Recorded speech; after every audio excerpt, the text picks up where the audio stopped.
जैसा कि आप सभी को पता है कि बिहार बोर्ड के द्वारा इंटरमीडिएट एवं मैट्रिक दोनों का ऑफिशियल मॉडल पेपर जारी कर दिया गया है।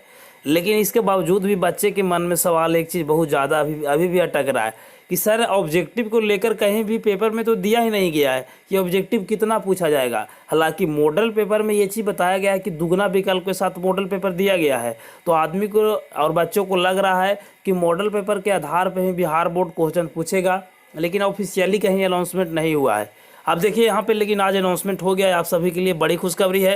हिंदुस्तान के आज के पेपर में और बोला गया है कि गणित में 138 और भौतिकी में पूछे जाएंगे 96 प्रश्न। तो आप सभी को बता दें कि इससे पहले गणित में मात्र 69 क्वेश्चन पूछे जाते थे और भौतिकी में मात्र 48 क्वेश्चन पूछे जाते थे। लेकिन यहाँ पे साफ साफ देखिए क्या बताया गया है। इंटरमीडिएट 2023 के गणित विषय में 138 प्रश्न पूछे जाएंगे। इसमें से 100 प्रश्न वस्तुनिष्ठ होंगे, 30 प्रश्न लघु उत्तरीय होंगे, 8 प्रश्न दीर्घ उत्तरीय रहेंगे। छात्रों को कुल 69 प्रश्नों को जवाब देना होगा। वही भौतिकी में, रसायन शास्त्र में भी भौतिकी हो चाहे जिस भी सब्जेक्ट में प्रैक्टिकल है उस विषय में 96 प्रश्न पूछे जाएंगे, जिसमें से कुल 48 प्रश्नों को जवाब देना होगा। इसकी जानकारी बिहार बोर्ड के इंटरमीडिएट 2023 के मॉडल पेपर से दी गई है। और बोर्ड के द्वारा जारी मॉडल पेपर प्रश्न पत्र पैटर्न से यह जानकारी देते हुए सभी स्टूडेंट को बड़ी खुशखबरी दिया है। और आपको बता दें कि ऑफिशियल मॉडल पेपर है वो इंटरनेट पे जारी कर दिया गया, स्टूडेंट डाउनलोड भी कर लिए हैं। तो इससे हम लोग को क्या फ़ायदा होगा सर? दुगने विकल्प के साथ अगर ऑब्जेक्टिव पूछे जाते हैं तो फ़ायदा क्या होगा, कैसे हम लोग को 350 नंबर आएंगे?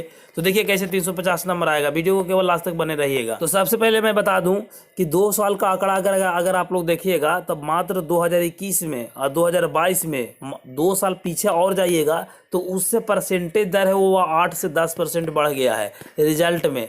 इसका सबसे बड़ा रीज़न है ऑब्जेक्टिव और सब्जेक्टिव दुगना कर देना।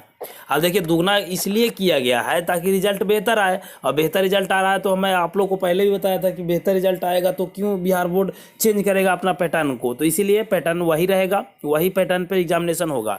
तो आप लोग को तैयारी कैसे करना है? तो तैयारी करने के लिए सबसे पहले ऑब्जेक्टिव पर जोड़ दीजिए, क्योंकि आप लोग को ऑब्जेक्टिव अगर कंप्लीट रहेगा तो सब्जेक्टिव में नंबर मिल जाएगा। मैं बार बार कह रहा हूँ, तो ऑब्जेक्टिव को आज ही से रटना शुरू कर दीजिए किसी भी तरीक़ा से। लेकिन ऑब्जेक्टिव में कमांड बनाइए कि अगर 100 ऑब्जेक्टिव पूछा जाता है तो हम लोग को किसी भी हालत में कम से कम यहाँ पे 100 ऑब्जेक्टिव पूछा जाता है तो 40 से 42 45 ऑब्जेक्टिव सही कर देना है किसी भी हालत में। इतना तो होना चाहिए। अगर 40% भी नहीं तैयारी होगा तो फिर कैसे होगा? ऑब्जेक्टिव में कम से कम 40% यहाँ से उठा लीजिए, और बाकी आपको सब्जेक्टिव हर हाल में 25 से 30% निकाल देगा। ठीक है ना? सब्जेक्टिव में ज़्यादा गलती नहीं होता है। लिख दीजिएगा भर भर के। मैं लास्ट में बताऊंगा कि कैसे भर भर के लिखना है एग्जामिनेशन के समय में।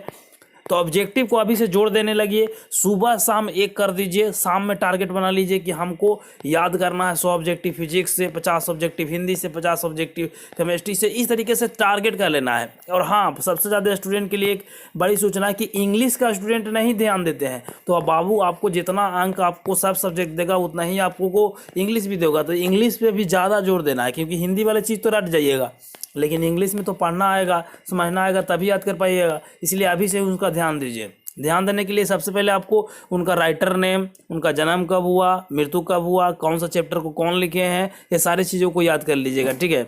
और भी इस चैनल पे तैयारी करवाया जाएगा, तो इस चैनल को आप लोग सब्सक्राइब करके रखिए। ठीक है ना? मिलते एक नई वीडियो में, तब तक ले जय हिंद, वंदे मातरम।